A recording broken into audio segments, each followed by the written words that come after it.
Graça e paz, amados irmãos e irmãs, é com grande alegria e muita satisfação que mais uma vez estamos aqui juntos para termos um tempo devocional, um tempo de meditação na palavra do Senhor. E a expectativa do nosso coração é que você faça uso desse tempo da maneira mais apropriada, fazendo com que essa meditação, essa reflexão na palavra do Senhor também possa atingir a sua família. E nessa noite o tema da nossa meditação é: como lidar com aquilo que está consumindo as minhas energias? E eu quero ler com você um texto contido no Evangelho de Mateus, o capítulo 11 e o versículo 28. Um texto muito conhecido, mas eu farei a leitura neste momento. Diz o seguinte: Vinde a mim, todos os que estáis cansados e sobrecarregados, e eu vos aliviarei. Meus amados, Deus às vezes permite que coisas entrem em nossas vidas que quase nos devastam. Mas saiba de uma coisa, Deus não tem nenhum prazer em nos infligir dificuldades. Quando Ele permite essas situações, em geral, é porque Ele quer nos fazer crescer e nos ensinar mais sobre Ele.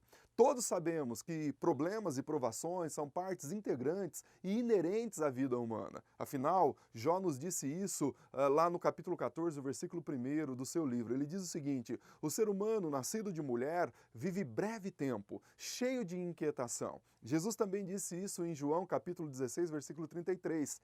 Falei essas coisas para que em mim vocês tenham paz. No mundo vocês terão aflição, mas tende bom ânimo, eu venci o mundo. Portanto, fardos, problemas, provações, dificuldades vão aparecer no nosso caminho. Alguém disse que um cristão sem aflição é como um soldado apenas em desfile. No entanto, o que não é dado para nós é o que fazermos em relação às provações e os problemas que vão surgindo em nossa caminhada. E nesse pequeno versículo que acabamos de ler, Jesus ensina claramente o que fazer com os nossos fardos e com os nossos problemas. Ele nos ensina como lidar com aquilo que está lidando com a nossa alma, lidando com a nossa existência. E eu quero analisar com você rapidamente esses versículos por esses minutos, sobretudo com esse tema em mente: como lidar com aquilo que está esgotando as minhas energias. E a primeira coisa, ou a primeira maneira que nós podemos lidar com essas questões é levando os nossos fardos ao lugar certo. Sim, ao lugar certo, que é uma pessoa, levando ao próprio Jesus. Infelizmente, alguns diante dos fardos da vida ficam paralisados nas preocupações. Saiba de uma coisa: se preocupar apenas jamais vai te ajudar. Mas infelizmente, a maioria das pessoas levam os seus problemas para esse ambiente, o ambiente da preocupação. E a própria palavra já nos diz: ocupar-se por antecedência. Desta forma, o indivíduo investe todas as suas energias se preocupando com um possível problema, que poderá nem acontecer, ou mesmo quando acontece, ele já está esquálido de todas as suas energias, pois essas foram destinadas na fase anterior a da preocupação.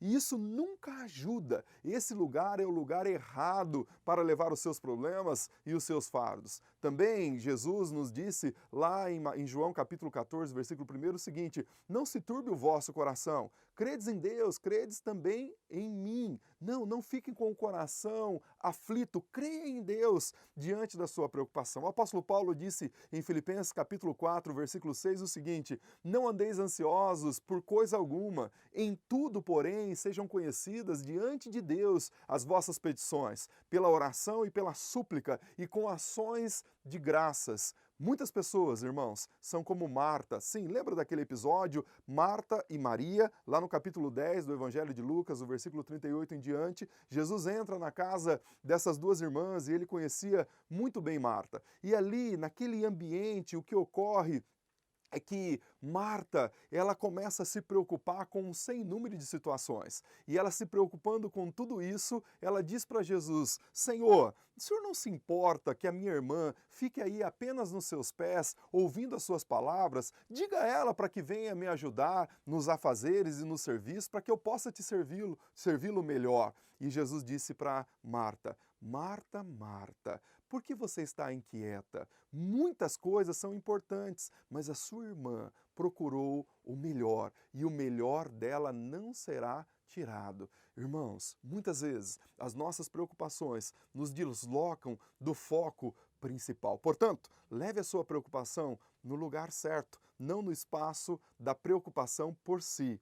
Alguns também, no afã de aliviar-se das cargas da vida, levam seus problemas aos seus amigos, achando que eles poderão ajudar. Sim, os amigos podem até simpatizar-se com você, mas eles não poderão realmente ajudar você nas cargas da vida. É claro que ter bons amigos é essencial. Pessoas em quem podemos confiar, pessoas que nos direcionam ao Senhor, isso é uma bênção. Mas efetivamente, um amigo só pode nos ajudar quando ele nos encaminha para os braços do Senhor, isto é, para levar os nossos fardos ao Senhor. Ao contrário, não será muito útil. Jó tentou, por exemplo, buscar alento dos seus problemas nos seus amigos e descobriu que eles não passavam de médicos sem valor. É o que ele vai dizer no capítulo 13, versículo 4. Meus amados, o problema com os amigos é que nem sempre eles estão dispostos a nos alertar da realidade do que efetivamente precisamos fazer ou deixar de fazer diante do nosso problema.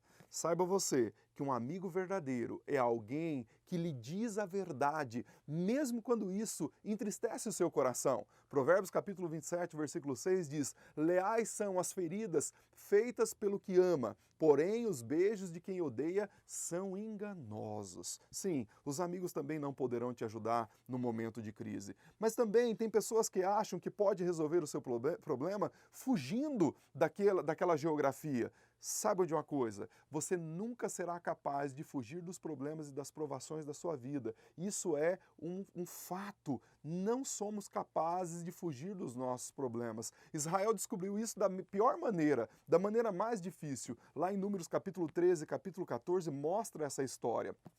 Quantas pessoas nós atendemos na clínica em movimento de fuga? Algumas acreditam piamente que mudando a geografia resolverão seu problema.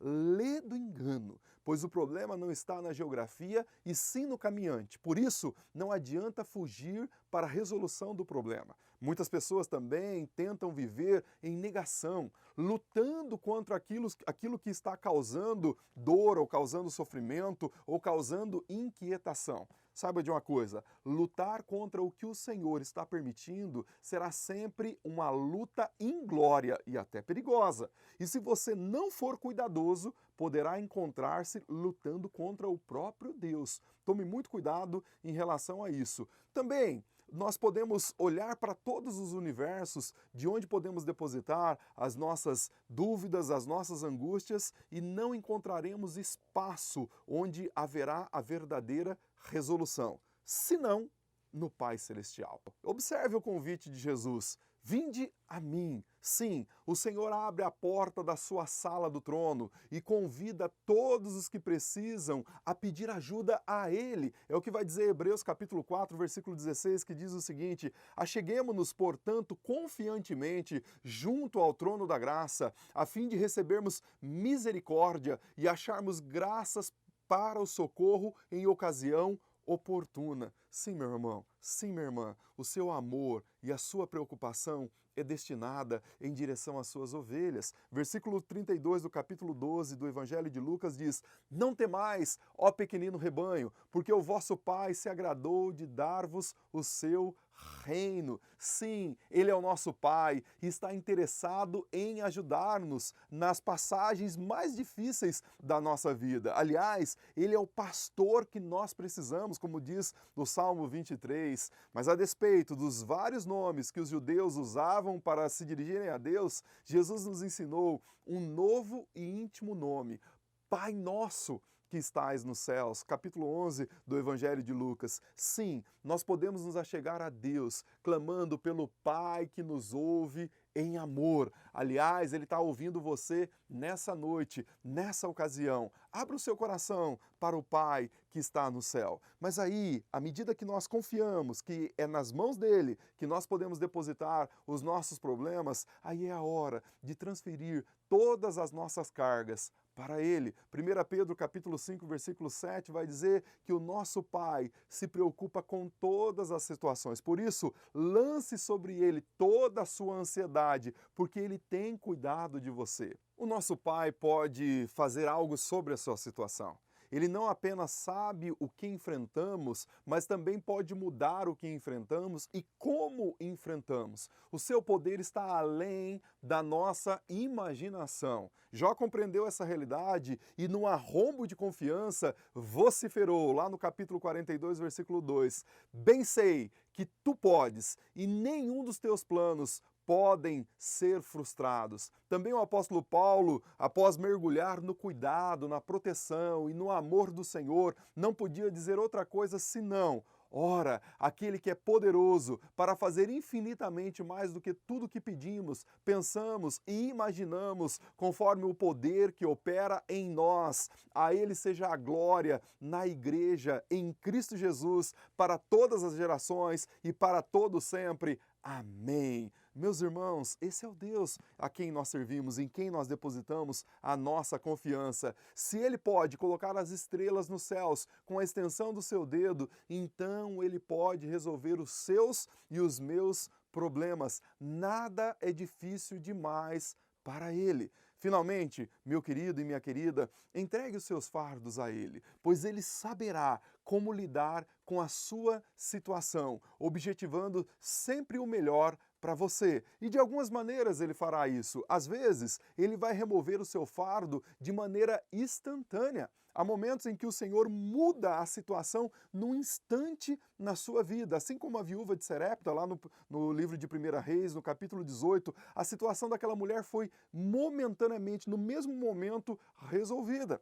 Mas às vezes, ele vai apenas aliviar o seu fardo. Há momentos, por exemplo, em que o Senhor apenas alivia os fardos dos nossos ombros. E ele fez isso, por exemplo, com Ruth, quando permitiu que o caminho dela cruzasse com Boaz, lá no capítulo 2 e no capítulo 3 do livro de Ruth. Ele pode agir assim na sua vida nesse momento. Às vezes, ele nos dá graça para carregarmos o nosso fardo. Sim, ele nos ajuda em viver ou lidar com aquela situação. Foi o caso do apóstolo Paulo em 2 Coríntios, capítulo 12, versículo 9. Ele não tirou a carga no sentido de acabar com aquela situação, mas ele ajudou o apóstolo Paulo a lidar com aquela situação no chão da vida. Neste caso, vemos a glória de Deus modificando não a situação, mas modificando o coração daquela pessoa diante da situação.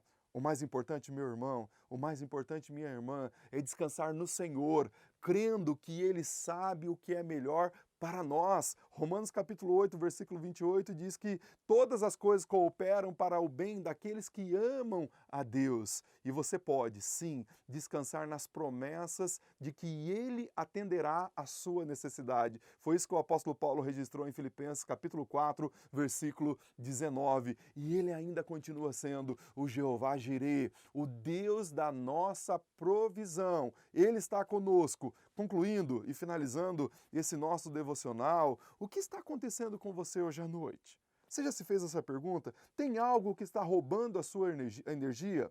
Por que você simplesmente não traz a Ele agora e coloca no seu altar? Ele sabe como lidar com aquilo que está consumindo a sua energia. Entregue no altar do Senhor e faça com que o Senhor seja de fato o resolutor de todos os seus problemas. Vinde a mim, todos que estáis cansados e oprimidos, e eu vos aliviarei. Guarde essa mensagem no seu coração, em nome de Jesus. Eu quero fazer um convite especial para você. A partir de amanhã, nós teremos uma série de reflexões baseadas nessa semana que estamos vivendo. A Semana da Paixão, a Semana da Páscoa. Então, a partir de amanhã, quinta-feira, sexta e sábado, teremos sempre uma mensagem voltada para esse tema maior, a Páscoa, ou, sobretudo, a crucificação, a morte e a ressurreição de Cristo Jesus, o nosso Senhor. Acompanhe e vamos juntos meditar nessa dimensão. Os motivos de oração para hoje à noite é para que Deus gere em nós um espírito de confiança e total dependência nele. E também pelos enfermos em geral, na nossa pátria e todas as outras nações que estão sendo acometidas por esse vírus que tem preocupado todas as nações. Deus abençoe a sua vida, em nome de Jesus, e até amanhã, no mesmo lugar e no mesmo horário. Deus te abençoe.